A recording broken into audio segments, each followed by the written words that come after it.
Chapitre 1. L'illusion du salariat. On t'a appris à jouer petit, à viser la sécurité, à trouver un travail stable, à faire ton trou. Mais ce trou, c'est souvent une tombe déguisée en confort. Chaque matin, des millions de gens se lèvent pour faire tourner la machine d'un autre. Ils échangent leurs heures contre un revenu fixe, comme si la stabilité était un trophée et non une laisse dorée. Le salariat, c'est une école. Tu y apprends la discipline, la rigueur, la structure. Mais c'est une école qu'il faut quitter, pas une prison à décorer. Tant que tu restes payé à l'heure, ton temps ne t'appartient pas. Et tant que ton temps ne t'appartient pas, tu ne peux pas être libre. Le salariat te donne la sécurité du présent, mais t'enlève la maîtrise de ton futur. Les esprits riches ont compris que la vraie stabilité vient du contrôle, pas de la dépendance. Ils ne cherchent pas un emploi, ils construisent un système. Elon Musk a dit un jour qu'il détestait l'idée de passer sa vie à résoudre des problèmes sans impact.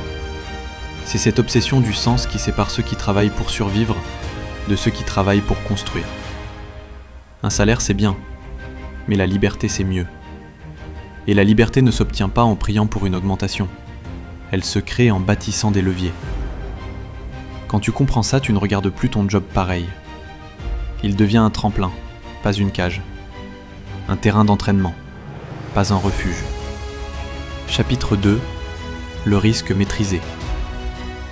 Le risque est un mot qui fait peur. Mais ce n'est pas le risque qui ruine les gens, c'est l'ignorance du risque. Les riches n'ont pas moins peur que les autres. Ils ont juste appris à transformer la peur en plan d'action. Ils savent que le risque n'est dangereux que quand on ne le comprend pas. Le courage, ce n'est pas d'agir sans peur, c'est d'avancer malgré elle, avec lucidité et méthode.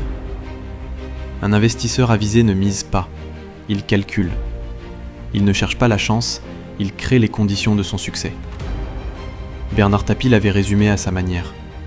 Ce n'est pas le risque qui me faisait peur, c'était de ne pas tenter. Ce genre de mentalité crée des vainqueurs, ou des légendes, jamais des spectateurs. Le risque maîtrisé, c'est de se lancer avec préparation, d'apprendre avant d'agir, d'observer avant de foncer, mais de foncer quand même. Le confort est l'ennemi du progrès. Et si tu n'acceptes pas l'inconfort de l'incertitude, tu resteras prisonnier du connu. Chapitre 3. Le mental des riches. Il existe deux types de personnes. Ceux qui voient les obstacles comme des murs et ceux qui les voient comme des marches. Les riches ne sont pas plus intelligents, ils sont plus constants. Ils échouent plus souvent, mais ils échouent mieux. Leur mental est bâti comme un muscle. Chaque échec devient une répétition supplémentaire. La mentalité riche, c'est d'accepter que la frustration fasse partie du chemin. C'est comprendre que la récompense n'est jamais immédiate. Napoléon Hill parlait de désir brûlant. Pas le souhait léger d'avoir plus d'argent, mais cette obsession qui t'empêche de dormir, cette flamme qui te pousse à te relever encore et encore. Les riches ne cherchent pas la motivation, ils cherchent la discipline, parce qu'ils savent qu'elle ne dépend de personne. La mentalité riche, c'est de jouer le long terme dans un monde qui ne pense qu'à demain. C'est de garder la vision quand tout vacille. C'est de miser sur toi, même quand plus personne n'y croit. Chapitre 4. L'argent comme levier. L'argent mal compris devient une chaîne. Bien compris, il devient une catapulte. Les pauvres voient l'argent comme une fin. Les riches le voient comme un outil. L'argent, c'est une énergie. Et comme toute énergie, il doit circuler.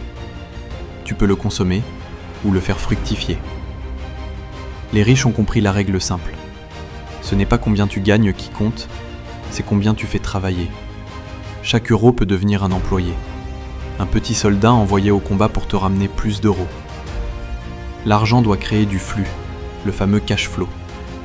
Ce flux, c'est ce qui libère du temps. Et ce temps, c'est ce qui te rend libre. Tu ne deviens pas riche en économisant, tu deviens riche en investissant. L'économie te garde en vie, l'investissement te fait grandir. Le secret, c'est de transformer ton argent en valeur qui vit sans toi. Une entreprise, un bien immobilier, un produit digital, une marque personnelle. Chaque chose qui génère du revenu sans ton effort direct est une brique dans ton empire. Et c'est là que l'argent devient levier. Il travaille pendant que tu penses. Chapitre 5. L'entourage invisible. Tu peux avoir les meilleures idées du monde, si ton entourage te tire vers le bas, tu resteras cloué au sol. La mentalité riche, ce n'est pas qu'une question d'argent, c'est une question d'environnement. Les riches s'entourent de gens qui parlent solutions, pas excuses. Ils cherchent les discussions qui nourrissent, pas celles qui épuisent. Ils savent que l'énergie est contagieuse, et que la pauvreté mentale se transmet plus vite que la grippe. Entoure-toi de personnes qui te rappellent où tu veux aller, pas de celles qui te rappellent pourquoi tu n'y arriveras pas. L'entourage, c'est un miroir. Regarde autour de toi, tu verras ta trajectoire. Si tu veux changer ta vie, change de cercle. Pas pour snober les autres, mais pour te tirer vers le haut. Les grands, comme Musk ou Buffett, ne passent pas leur temps avec des pessimistes. Ils cherchent la friction créative, celle qui remet en question sans détruire. Le bon entourage, c'est celui qui te dit la vérité, même quand elle dérange, et qui croit en toi, même quand toi tu doutes. Chapitre 6. Le système contre toi. Le système ne veut pas que tu sois libre. Il veut que tu sois prévisible. Un bon consommateur, un contribuable régulier, un citoyen tranquille qui ne fait pas trop de vagues. On t'a appris à emprunter pour consommer, jamais pour investir. On t'a appris à craindre la dette, pas à la maîtriser. Mais les riches ont retourné le jeu. Ils utilisent les règles du système contre lui. Ils empruntent pour créer, ils dépensent pour multiplier, ils investissent pour se libérer. La liberté financière, ce n'est pas un hasard, c'est une construction méthodique. C'est refuser de jouer un jeu dont on ne connaît pas les règles. Le système t'enseigne la survie. La mentalité riche t'enseigne la souveraineté. Ne crois pas qu'il faut être génie pour s'en sortir. Il faut juste apprendre ce qu'on ne t'a jamais enseigné. Les vrais riches sont des autodidactes affamés. Ils lisent, ils testent, ils échouent, ils ajustent. Encore et encore. Le savoir est la première forme de capital. Et dans un monde où tout s'achète, le savoir reste la seule monnaie impossible à dévaluer. Chapitre 7. Le temps comme ultime richesse. Tu peux toujours regagner de l'argent, mais jamais une seconde perdue. Les riches ne courent pas après l'argent, ils courent après le temps. Ils délèguent, ils automatisent, ils optimisent. Parce qu'ils savent que chaque heure gagnée est une arme.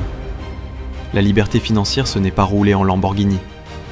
C'est pouvoir déjeuner avec ton enfant un mardi midi, sans demander la permission. C'est choisir tes projets, ton rythme, ta vie. Le vrai luxe, ce n'est pas ce que tu possèdes, c'est ce que tu refuses de subir. Le temps, c'est la seule ressource que les riches achètent quand ils le peuvent, et que les autres gaspillent sans s'en rendre compte. Arrête de dire « je n'ai pas le temps ». Dis « ce n'est pas ma priorité ». Et tu verras où va vraiment ton énergie. Le jour où tu reprendras le contrôle de ton temps, tu auras compris la vraie définition de la richesse. Chapitre 8. La renaissance. La mentalité riche n'est pas un don, c'est une décision. C'est un engagement avec toi-même. Ce n'est pas l'argent que tu poursuis, c'est la liberté. Et la liberté, elle se mérite. Elle demande du courage, de la patience et un peu de folie. Les riches ne sont pas des chanceux, ce sont des stratèges patients. Ils savent que le succès n'est pas un sprint, mais une construction silencieuse. Chaque jour où tu avances, chaque livre que tu lis, chaque compétence que tu acquiers, est une brique dans ton indépendance. La mentalité riche, ce n'est pas d'attendre que la vie te serve, c'est de construire ton propre banquet.